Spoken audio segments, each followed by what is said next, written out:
അങ്ങനെ ഞങ്ങൾ ആഫ്രിക്കൻ രാജ്യമായ സാംബിയയുടെ തലസ്ഥാനമായ ലുസാക്കയിൽ എത്തിച്ചേർന്നു. തികച്ചും വ്യത്യസ്തമായൊരു അന്തരീക്ഷം, മനോഹരമായ കാലാവസ്ഥ. പകൽ സമയം മുഴുവൻ ലുസാക്കയിലെ കാഴ്ചകളും വിശേഷങ്ങളുമായി ഞങ്ങൾ ആസ്വദിച്ചു. മാത്രമല്ല, ലുസാക്കയിൽ ഞങ്ങൾക്കൊരു ചേച്ചിയും ചേട്ടനുമുണ്ട്. ലുസാക്കയിൽ എത്തുമ്പോൾ എന്തായാലും മക്കളെയും കൊണ്ട് അങ്ങോട്ട് ചെല്ലണമെന്ന് ചേച്ചിയും ചേട്ടനും ഞങ്ങളെ ക്ഷണിച്ചായിരുന്നു. അതുകൊണ്ട് അവിടെ പോയി ചേച്ചിയുടെ കൂടെ ടൈം സ്പെൻഡ് ചെയ്തു. ഒരുപാട് നാളുകൾക്ക് ശേഷമുള്ളൊരു ഒത്തുകൂടലായിരുന്നു. ഒരുപാട് വിശേഷങ്ങൾ പങ്കുവെച്ചും ചിരിച്ചും ഒരുമിച്ച് നല്ല നാടൻ ഭക്ഷണം കഴിച്ചുമൊക്കെ ഞങ്ങൾ അവിടെ ഒരുപാട് നല്ല നിമിഷങ്ങൾ ചെലവഴിച്ചു. അന്ന് ചേച്ചിയും ചേട്ടൻ്റെയും വെഡ്ഡിങ് ആനിവേഴ്സറിയുമായിരുന്നു. അതും ആഘോഷിച്ച് ശരിക്കും നാട്ടിലെത്തിയൊരു പ്രതീതിയായിരുന്നു അപ്പോഴുണ്ടായത്. കസാമ പോലെയല്ല ലുസാക്ക, ശരിക്കും അതൊരു മെട്രോ സിറ്റിയാണ്. ഒരുപാട് വലിയ വലിയ ഷോപ്പിംഗ് മാളുകളും ലക്ഷറി ഹോട്ടലുകളും നല്ല അടിപൊളി റോഡുകളും ഒക്കെയായി തിളങ്ങി നിൽക്കുന്ന ഒരു സുന്ദരമായ നഗരം. കണ്ണഞ്ചിപ്പിക്കുന്ന കാഴ്ചകളും നഗരത്തിൻ്റെ തിരക്കുമൊക്കെയായി ലുസാക്ക ഞങ്ങളെ ശരിക്കും അത്ഭുതപ്പെടുത്തി. ഒരു ബിഗ് സിറ്റി ലൈഫ് ആസ്വദിക്കാൻ പറ്റിയ കിടിലം സ്ഥലം തന്നെയാണിത്. സമയം സാവധാനം വൈകുന്നേരമായി. ചേച്ചിയോടും കുടുംബത്തോടും യാത്ര പറഞ്ഞ് ലുസാക്കയിലെ നല്ല ഓർമ്മകളും മനസ്സിലൊതുക്കി ഞങ്ങൾ ഞങ്ങളുടെ അടുത്ത ലക്ഷ്യത്തിലേക്ക് തിരിച്ചു, നേരെ എയർപോർട്ടിലേക്ക്. എയർപോർട്ടിലെത്തി ചെക്ക് ഇൻ നടപടികളെല്ലാം വേഗത്തിൽ പൂർത്തിയാക്കി. ലുസാക്ക എയർപോർട്ടിൻ്റെ ഉള്ളിലെ കാഴ്ചകളൊക്കെ കണ്ട് ഒടുവിൽ ഞങ്ങളുടെ പ്രിയപ്പെട്ട എമിറേറ്റ്സ് ഫ്ലൈറ്റിലേക്ക് കയറാൻ സമയമായി. എൻ്റെ വസുവിനോടൊപ്പമുള്ള ആദ്യത്തെ യാത്രയാണിത്. കഴിഞ്ഞ തവണ ദേവുവിനോടൊത്തായിരുന്നു എൻ്റെ യാത്ര. ദേവു ആണെങ്കിൽ ഇവിടെ എത്തിയതിനു ശേഷം ഭയങ്കര കരച്ചിലായിരുന്നു. അതുകൊണ്ട് ചെറിയൊരു ഉൾഭയമുണ്ടായിരുന്നു എനിക്ക്, വസുവും ഇനി അങ്ങനെയാണോ റിയാക്ട് ചെയ്യുന്നതെന്ന്. പക്ഷേ എൻ്റെ കൊച്ചു മിടുക്കനായിരുന്നു, എന്നെ ഒട്ടും കഷ്ടപ്പെടുത്തിയില്ല. ദേവു ആണെങ്കിൽ നല്ല ഉറക്കമായിരുന്നു. ഈ ചെക്ക് ഇൻ ടൈം എല്ലാം അവൾ സ്ട്രോളറിൽ നല്ല സുഖനിദ്രയിലായിരുന്നു. അതുകൊണ്ട് തന്നെ അങ്ങനെ മക്കളെ കൊണ്ട് യാതൊരു ഉപദ്രവവും അന്നേരം എനിക്ക് ഉണ്ടായിട്ടില്ല. ചെറുപ്പത്തിൽ ആരാവണമെന്ന് എന്നോട് ചോദിക്കുമ്പോൾ ഞാൻ ആദ്യം പറഞ്ഞിരുന്നത് എയർ ഹോസ്റ്റസ് ആവണമെന്നായിരുന്നു. +2 കഴിഞ്ഞതിന് ശേഷം എന്ത് പഠിക്കാൻ പോകണം എന്ന് പറയുമ്പോൾ ഞാൻ ഏവിയേഷൻ പഠിക്കാൻ പോയാൽ മതി, എനിക്ക് എയർ ഹോസ്റ്റസ് ആയാൽ മതി എന്ന് ഞാൻ വീട്ടിൽ അവതരിപ്പിച്ചപ്പോൾ എൻ്റെ വീട്ടുകാർ എന്നോട് പറഞ്ഞത് അങ്ങനെ ആകാശത്തോടുള്ള കളികളൊന്നും വേണ്ട, നിലത്തോടെയുള്ള കളികളൊക്കെ മതിയെന്നായിരുന്നു. അന്ന് അതിൻ്റെ സാധ്യതകളെക്കുറിച്ച് എൻ്റെ വീട്ടുകാർക്ക് അറിവില്ലാത്തത് കൊണ്ടാവാം അങ്ങനെ പറഞ്ഞത്. സാരമില്ല, എൻ്റെ സ്വപ്നങ്ങൾ അവിടെ പൊലിഞ്ഞതാണ്. അതുകൊണ്ട് തന്നെ എനിക്ക് എയർപോർട്ട് എന്ന് പറയുമ്പോൾ അല്ലെങ്കിൽ എയർപോർട്ട് ചെല്ലുമ്പോൾ എന്തെന്നില്ലാത്തൊരു പ്രണയമാണ്. എത്ര സമയം വേണമെങ്കിലും എനിക്ക് എയർപോർട്ടിൽ ഫ്ലൈറ്റുകളെ കാത്തിരിക്കാൻ ഭയങ്കര താല്പര്യമാണ്. ഫ്ലൈറ്റ് വന്ന് കയറാറാകുമ്പോഴാണ് എനിക്ക് വിഷമം വരുന്നത്. ഇനി ഇങ്ങോട്ട് വരില്ലല്ലോ എന്നോർത്ത്. അത്രയ്ക്ക് എന്തോ അടുപ്പവും ഇഷ്ടവുമാണ് എനിക്ക്. ഞാൻ എപ്പോഴും എൻ്റെ ഹസ്ബൻഡിനോട് പറയും, നമുക്കിപ്പോൾ പുറത്ത് വേറെ റൂംസ് ഒന്നും എടുക്കേണ്ട, നമുക്ക് എയർപോർട്ടിൽ തന്നെ സ്റ്റേ ചെയ്യാം. അതിലേക്കൂടെ നടന്ന് ആ കാഴ്ചകളൊക്കെ കണ്ട് അങ്ങനെ അത് ആസ്വദിക്കാൻ എന്തോ ഒരു ഇഷ്ടമാണ്. അപ്പോൾ എപ്പോഴും ഞാൻ പറയും, എനിക്ക് ചിലപ്പോൾ എയർ ഹോസ്റ്റസ് ആവൽ നടക്കാത്തത് കൊണ്ടാവാം ഇങ്ങനെയുള്ള ഇഷ്ടങ്ങളൊക്കെയെന്ന്. ഫ്ലൈറ്റ് കയറാൻ ഇനിയും സമയമുള്ളതുകൊണ്ട് എയർപോർട്ടിൻ്റെ ഉള്ളിലേക്ക് ചുമ്മാ കുറേ നടന്ന് കണ്ടു. അങ്ങനെ നടന്ന് ക്ഷീണിച്ചപ്പോൾ നല്ല ചൂട് കാപ്പിയും കുടിച്ച് റിലാക്സ് ചെയ്തിരുന്നു. എയർപോർട്ടിലെ ആ ഒരു വൈബിൽ കാപ്പി കുടിക്കുന്നത് പ്രത്യേക ഒരു സുഖം തന്നെയാണ്. അതിനുശേഷം ഡ്യൂട്ടി ഫ്രീ ഷോപ്പുകളിൽ നിന്ന് ഞങ്ങൾ കുറച്ച് ഷോപ്പിംഗ് ഒക്കെ നടത്തി. ഫ്ലൈറ്റ് കയറാൻ സമയമുള്ളതുകൊണ്ട് എയർപോർട്ടിലെ ലക്ഷറി ആംബിയൻസ് ആസ്വദിച്ച് ഒത്തിരി സമയം ചുറ്റി നടന്ന് കണ്ടു. ഓർമ്മകൾക്ക് എപ്പോഴും യാത്രകളുടെ മണമുണ്ട്. നമ്മൾ കണ്ടുമുട്ടുന്ന പുതിയ മനുഷ്യർ, പുതിയ നഗരങ്ങൾ, പ്രിയപ്പെട്ടവരോടൊപ്പം ചിലവഴിക്കുന്ന നിമിഷങ്ങൾ, ഇതൊക്കെയാണ് ജീവിതത്തിന് നിറം നൽകുന്നത്. ഇപ്പോൾ ഒരു ഉദാഹരണത്തിന്, നമ്മൾ ഒരു പുതിയ നാട്ടിൽ പോകുന്നു. അവിടുത്തെ തിരക്കുള്ള വലിയ നഗരങ്ങളിലൂടെ നടക്കുന്നു. വലിയ വലിയ മാളുകളും കാഴ്ചകളും കാണുന്നു. അതിനിടയിൽ എപ്പോഴോ നമ്മുടെ പ്രിയപ്പെട്ട ഒരു ചേച്ചിയുടെയോ സുഹൃത്തിൻ്റെയോ വീട്ടിൽ കയറി ചെല്ലുന്നു. ഒരുമിച്ചിരുന്ന് വിശേഷങ്ങൾ പങ്കുവെക്കുന്നു, ഒന്നിച്ച് ചിരിക്കുന്നു, ഭക്ഷണം കഴിക്കുന്നു.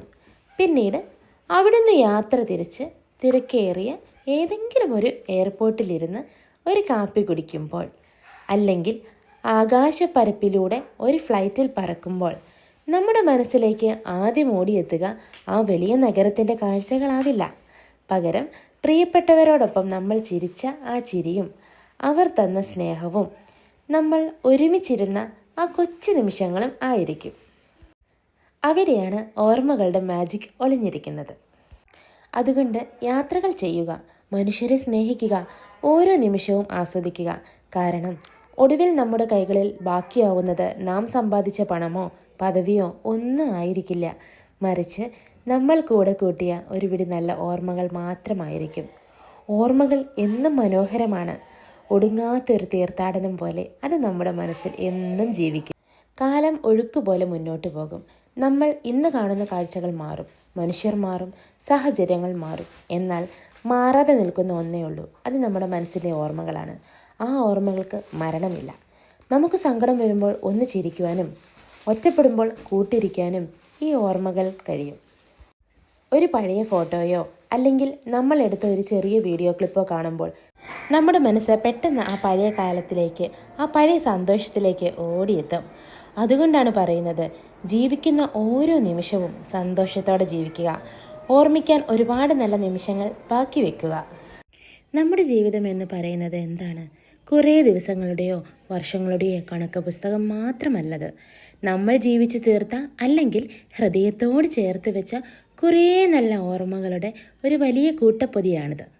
ചില സമയങ്ങളിൽ നമ്മൾ വളരെ പെട്ടെന്ന് ഒരു യാത്ര പോകും, അല്ലെങ്കിൽ ഒരുപാട് കാലത്തിന് ശേഷം പ്രിയപ്പെട്ട ആരെയെങ്കിലും പോയി കാണും.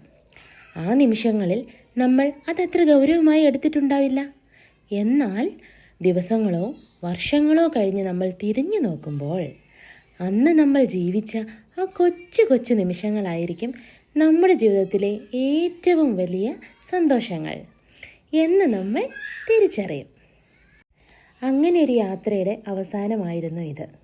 അങ്ങനെ ഞങ്ങൾ ഫ്ലൈറ്റിൽ കയറി മക്കളുടെ ടാൻഡ്രംസൊക്കെ ഒന്നടക്കിയതിന് ശേഷം ഞാൻ വീഡിയോ എടുത്തു. ഇതെല്ലാം എനിക്കൊരു ഓർമ്മകളാണ്. വളരെ മധുരമേറിയ ഓർമ്മകളും നെഞ്ചിൽ ഒരു ചെറിയ കനൽ. ഇനി എപ്പോഴാ ഇങ്ങോട്ട്, അല്ലെങ്കിൽ ഇനി ഇങ്ങോട്ട് വരുമോ എന്ന ഉറപ്പ് പോലുമില്ലാതെ ഒരു മടക്കയാത്രയാണിത്.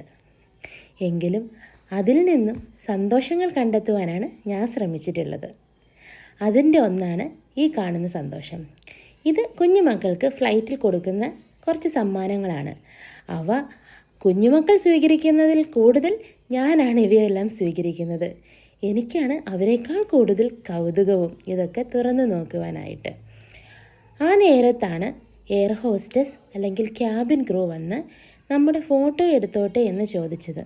നമ്മൾ കണ്ണും പൂട്ടി സമ്മതിച്ചു. ഇതൊക്കെ ഒരു ഓർമ്മകളല്ലേ. മക്കൾക്കാണേലും എക്സൈറ്റ്മെൻ്റ് ആയി. അവർ ആദ്യം എടുത്ത ഫോട്ടോയ്ക്ക് എന്തോ ഒരു കുഴപ്പം പറ്റി രണ്ടാമത് ഒന്നും കൂടെ എടുത്തു തന്നു. ദൈവം പറയാ, എന്ത് സുന്ദരിയാ ചേച്ചിമാരെ കാണാമെന്ന്. ഞാൻ പറഞ്ഞു, നീയോ ആയിക്കോ ഒരു ക്യാബിൻ ക്രൂ. അമ്മയ്ക്കോ ആവാൻ കഴിഞ്ഞില്ല, നിനക്കെങ്കിലും അത് സാധിക്കട്ടെടാന്ന് ഞാനും പറഞ്ഞു. അവളത് ശരിവെച്ചു കേട്ടോ. എന്താണോ അറിഞ്ഞിട്ടല്ല, എങ്കിൽ പോലും അവളത് ശരിവെച്ചു. ആ കുഞ്ഞു മനസ്സിലും സ്വപ്നങ്ങൾ വളരട്ടേന്നേ. ഈ പറക്കുംതോറും അവളുടെ സ്വപ്നങ്ങളും ഇതുപോലെ പറക്കട്ടെ എന്ന് ഞാൻ ഓർത്തു. ആ ഫോട്ടോ കണ്ടപ്പോൾ എനിക്കും തോന്നി, വളരെ നല്ലൊരു കാര്യമാണല്ലോ ഇവർ ചെയ്തേക്കുന്നത്. പല വീഡിയോസിലും ഞാൻ കണ്ടിട്ടുണ്ട് ഇങ്ങനെ ചെയ്യണത്. ഒരുപാട് തവണ ഫ്ലൈ ചെയ്തിട്ടുണ്ടെങ്കിലും എനിക്കിത് ആദ്യമായിരുന്നു. അങ്ങനെ ഞാൻ ലുസാക്കയോട് ടാറ്റ ബൈ ബൈ പറഞ്ഞു. നല്ല വിഷമമുണ്ട് ഉള്ളിൽ. കാരണം എനിക്ക് ഈ സ്ഥലം ഒരു പ്രത്യേക ഇഷ്ടമാണ്. കാരണം എൻ്റെ കെട്ടിയവൻ്റെയോടൊപ്പം നിൽക്കാൻ പറ്റുന്ന ഒരു നിമിഷമായിരുന്നല്ലോ അത്. അങ്ങനെ ഞങ്ങൾ അടുത്ത ദിവസം രാവിലെ ദുബായിൽ ലാൻഡ് ചെയ്യുന്ന വിഷ്വൽസാണിത്. എന്തൊരു മനോഹരമാണിത് കാണാൻ. കാണാതെ പോയാൽ നഷ്ടമായേനെ എന്ന് ഞാൻ ഓർത്തു. അത്രയ്ക്ക് മനോഹരം. ബാക്കി യാത്ര അടുത്ത വീഡിയോയിൽ പങ്കുവയ്ക്കാം. നന്ദി, നമസ്കാരം.